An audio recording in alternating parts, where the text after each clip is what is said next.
Well, a very special hello to you and happy hump day. Thank you for joining us. I'm joined by meteorologist Nathan Scott. And Nathan, on this Wednesday, clear skies, and it's feeling, I don't know about clear skies. Let me not say that. Let me just say it's been a beautiful. Clear. It's clear. Okay, okay. Clear. You're good. It's good. How about you do the weather report, Mr. Weatherman? Let me send it over to you.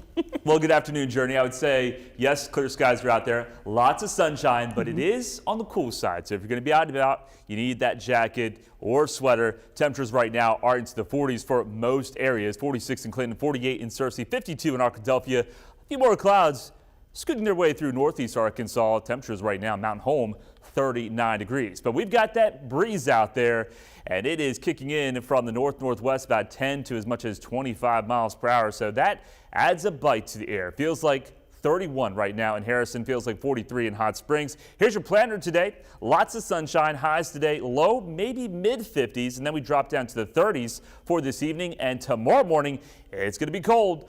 We're starting off the day into the upper 20s to mid-20s across the region. Warmer numbers are in the 70 forecast, along with our next chance of rain. I'll have more on that timing coming up. All right, thank you, Nathan.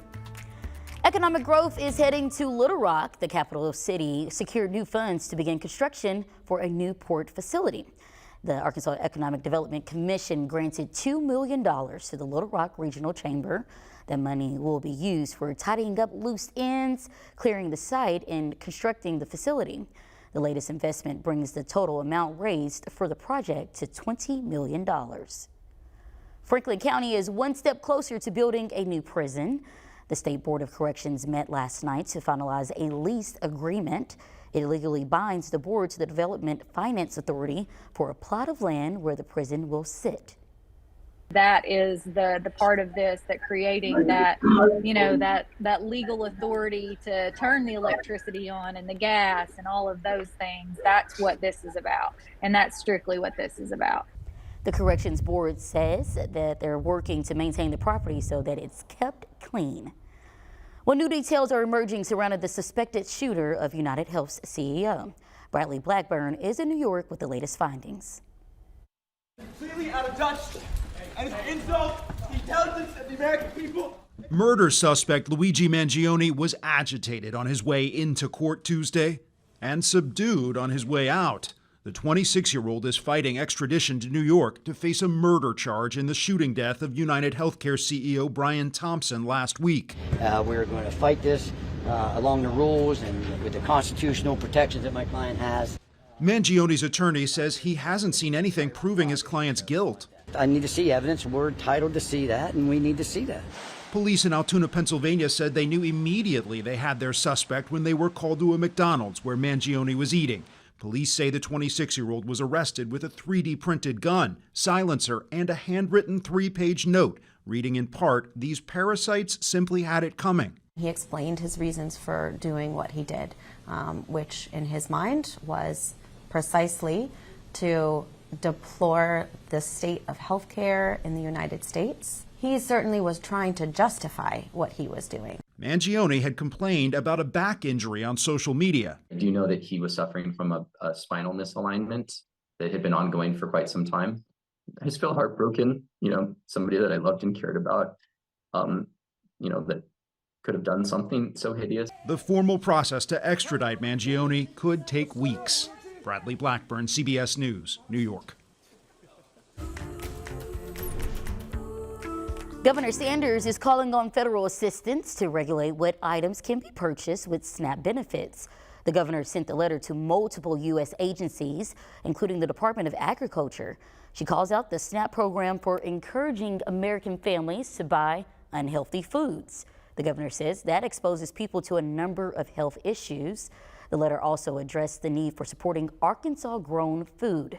Governor Sanders also addressed improving maternal health, but says that can only be achieved when, quote, we tackle chronic health conditions like diabetes and obesity that dramatically increase the risk of pregnancy complications. We'll turn it now to our most viewed story on THV11.com. The city of Bee Branch working on a solution to a reoccurring water issue. Our team first reported on a failed tank leaving homes without water right before Thanksgiving. A short-term fix was made, but now people are experiencing another water break. The Clinton Water Department says lack of funding is why they've been unable to make swift improvements. Water, it's just the distribution side is a whole different side. B Branch has been on their own for a long time, and there's not been money out there for a whole lot of them to replace, keep their infrastructure up there running and everything. So that's what they were trying to do when they started looking at this. Well, the Clinton Water Board will meet with B Branch officials next week to plan a merger. They're hoping it will provide a permanent fix to the ongoing problem. Federal leaders are forcing TikTok to cut ties with its Chinese-based parent company. If not, it will be removed from U.S. app stores. For some, that means losing a valuable source of income. Drew Coffey explains. Couple of viral videos, and it blew up from there, and I was able to make it a full-time job. For Linda Tong, the popular app TikTok is more than just a neat way to kill a few minutes. For her, it's a helpful tool to make a living. I was in college. I was hand drawing individual planners for my friends. So I was going to the store, buying a blank journal, and then just doing everything from there by hand. So I'm pulling that.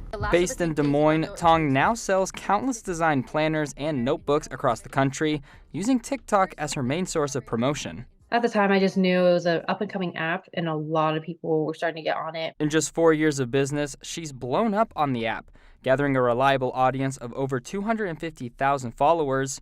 But now the app itself may be on the chopping block. It'll affect everyone, so I'm hoping it'll be like a longer drawn-out process than just, like a straight-up ban. We're a little worried, and we do love how friendly TikTok is to small businesses, so we're mainly just worried and just crossing our fingers, hoping for the best at this point. Tong says the app can contribute to a business's success by better connecting them to their audience. That's what I mean when it's more small business friendly. There's a lot more ways for us to interact with our customers, and the reach is just amazing. It reaches to people all around the world. I have customers from, random countries that I never will ever go to. Tong says the next step would be to rely on other platforms like Instagram and Facebook to keep business afloat, which can also bring a sense of uncertainty. Yeah, it is disheartening. And the fact that we have absolutely no control in it except just to spread our message and our story. Well, you can lose big money if you don't pay attention when shopping. We share how to avoid the tricks of scams ahead at 12:18. And after a day filled with lots of sunshine, once that sun goes below the horizon, here's what it'll feel like out there. It's going to feel like the low to mid 30s, so bundle up if you're going to be out for this evening.